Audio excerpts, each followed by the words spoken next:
Namaku Rani. Aku seorang jurnalis lepas yang kerap menulis artikel human interest dan kisah-kisah mistis dari desa-desa terpencil. Semuanya berawal saat aku dikirim oleh redaksi ke sebuah dusun terpencil di Jawa Timur bernama Tirtoy. Katanya, ada penjual jamu tua yang usianya sudah lebih dari 90 tahun. Tapi wajahnya seperti wanita berusia 30, namanya Mak Betty. Awalnya aku skeptis. Tapi begitu aku melihatnya langsung, aku yakin ini bukan sekadar cerita iseng warga desa. Perempuan itu benar-benar tampak muda. Wajahnya mulus, tubuhnya tegap, suaranya lembut tapi tegas. Tapi yang paling aneh, tatapannya.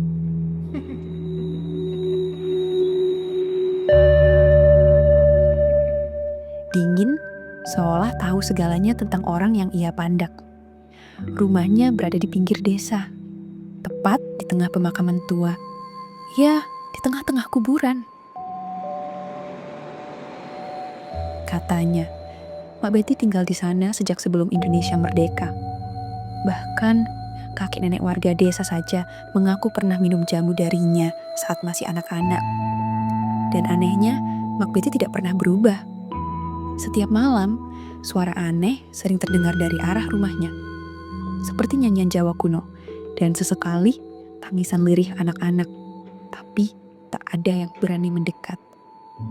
Mereka bilang, kalau kamu terlalu dekat, kamu bisa mendengar nama kamu sendiri dipanggil dari balik tanah. Selama 2 hari, aku tinggal di rumah kepala dusun. Istrinya, Bu Lestari, bilang padaku, Mak Betty itu bukan manusia biasa, Mbak. Dia bisa menyembuhkan orang yang sekarat. Tapi, ada harga yang harus dibayar. Aku mengerutkan dahi. Harga seperti apa? Dia tak langsung menjawab, hanya berkata pelan. Di desa ini, kalau ada satu yang sembuh, biasanya ada yang lain yang meninggal.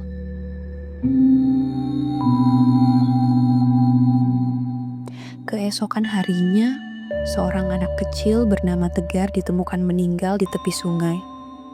Tubuhnya biru lebam, matanya terbuka lebar, seolah melihat sesuatu yang sangat menakutkan sebelum mati, dan yang membuatku merinding. Ibunya hanya diam, tak menangis, hanya memandangi jenazah anaknya dengan wajah pasrah. Kadang tumbal itu datang sendiri, ucap Bu Lestari pelan.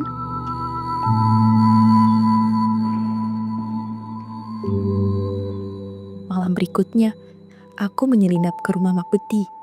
Tak ada pagar, tak ada lampu, tapi aroma wangi-wangian yang kuat memenuhi udara. Di dalam gubuknya, aku menemukan rak penuh botol-botol kaca berisi cairan pekat. Di sudut ruangan, ada buku tua berbahasa Jawa kuno. Halaman tengahnya menggambarkan sesosok lembu berkepala manusia, dikelilingi oleh 7 anak kecil. Di bawahnya tertulis kalimat, Ngilmu waras pitu, ilmu penyembuhan 7 jiwa. Dan penjelasan sederhananya, satu tubuh bisa disembuhkan dengan 7 roh anak kecil sebagai tumbal. Aku merasa mual, ingin muntah. Tapi sebelum sempat keluar, aku mendengar langkah kaki. Dan suara tertawa kecil. Suara Mak Betty. Aku lari, bersembunyi di antara nisan. Dan di sana aku melihatnya. Bukan sendiri. Ada sesosok makhluk hitam tinggi, berkepala besar dan mata merah menyala, berdiri di belakangnya. Makhluk itu bukan manusia, bukan juga tuyul. Tapi seperti sesuatu yang seharusnya tidak ada di dunia ini. Keesokan harinya, aku bertemu dengan seorang nenek tua berkerudung merah di warung. Ia tahu aku bukan orang desa. Dan dia berkata pelan, kalau kau ingin menghentikan Mak Betty, cari kendi arwah di belakang rumahnya. Pecahkan itu, maka semua akan bebas. Malam harinya, aku kembali menggali tanah di belakang rumah Mak Betty. Dan di sanalah aku menemukannya. Sebuah kendi tanah liat, penuh ukiran wajah anak-anak menangis. Dan saat ku sentuh, aku mendengar mereka memanggilku. "Bunda, tolong!" Tangisan mereka menggema dalam kepalaku. Tak bisa kuabaikan. Maka, aku mulai ritual pemusnahan kendi, membaca mantra yang kutranskripsi dari buku tua itu. Angin berputar, tanah bergetar, kendi itu mulai retak. Tapi sebelum kupecahkan, Mak Betty muncul. Wajahnya bukan lagi manusia. Matanya merah menyala, lidahnya bercabang. Suaranya menggeram. "Kalau kendi itu kau pecahkan, maka kaulah yang akan jadi tumbal berikutnya." Aku menolak. Dan saat dia melompat ke arahku, aku hancurkan kendi itu dengan batu besar. Sekejap, suara jeritan menggema dari makam-makam. Cahaya putih menyembur dari tanah, dan aku melihat 7 anak kecil berlari ke langit. Mereka tersenyum padaku. Mak Betty berteriak. Tubuhnya membusuk cepat. Dagingnya luruh, dan akhirnya ia lenyap menjadi abu. Keesokan harinya, warga desa pura-pura tak tahu apa yang terjadi. Tapi aku tahu. Mereka tahu selama ini. Mereka hanya menutup mata. Aku kembali ke Jakarta. Tapi 1 minggu kemudian, aku menemukan sebotol jamu di koper. Aku tidak pernah merasa menyimpannya. Tapi entah kenapa, ada di sana. Dan saat hendak kubuang, aku mendengar suara kecil dari dalam botol. "Bunda!" Tanganku gemetar. Aku lempar botol itu ke tempat sampah. Tapi pagi harinya, ada botol yang sama di depan pintu apartemenku. Dan secarik kertas yang bertuliskan, "Jamu warisan untuk tubuh kuat dan hidup kekal." Mak Betty mungkin sudah hilang, tapi ilmunya tidak.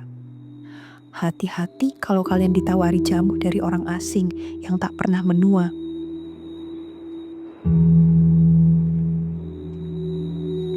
Karena hidup kekal bukanlah anugerah, tapi kutukan. Sejak kejadian itu, aku sering merasa diikuti. Di lift, di halte, bahkan di dalam kamar kosku yang tak pernah sepi. Ada aroma jamu menyusup pelan lewat ventilasi. Kadang tercium daun sirih, kadang seperti bau tubuh yang disimpan terlalu lama di tanah basah. Aku bahkan sempat bermimpi didatangi seorang anak kecil. Ia hanya berdiri di pojok kamar, matanya hitam, tangannya dingin. Ia menunjuk ke lemari, dan saat ku buka, botol itu ada di sana, masih tertutup rapat, tapi isinya sudah berubah jadi merah pekat. Aku tanya pada dukun tua langganan temanku. Ia hanya berkata,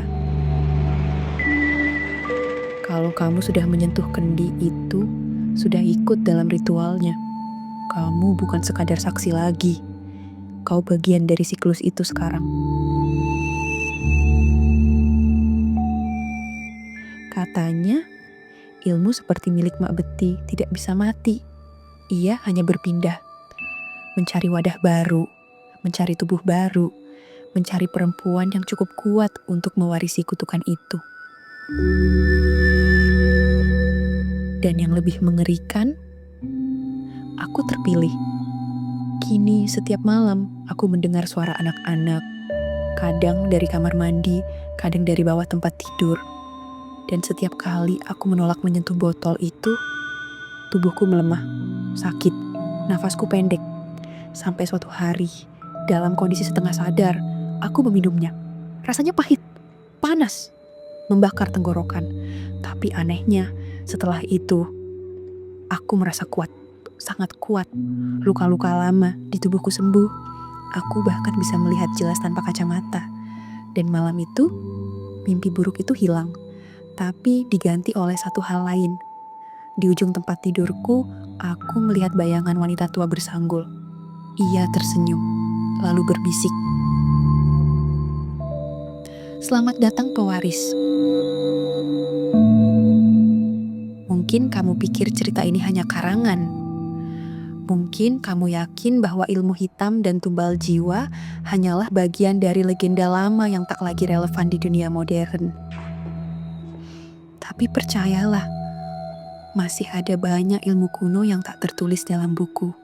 Ilmu yang diwariskan lewat bisikan malam dan botol-botol jamu yang kau beli di pinggir jalan. Jadi, lain kali, saat kamu melihat penjual jamu tua di pinggir jalan yang wajahnya tak sesuai dengan usianya, dan kamu tergoda membeli karena katanya bisa menyembuhkan semuanya, ingat cerita ini.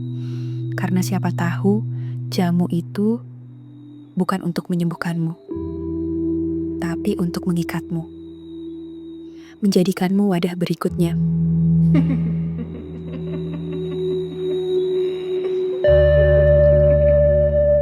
Jika kamu punya kisah serupa, tinggalkan di kolom komentar.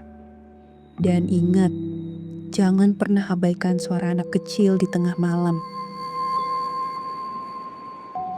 Bisa jadi mereka hanya ingin pulang melalui tubuhmu.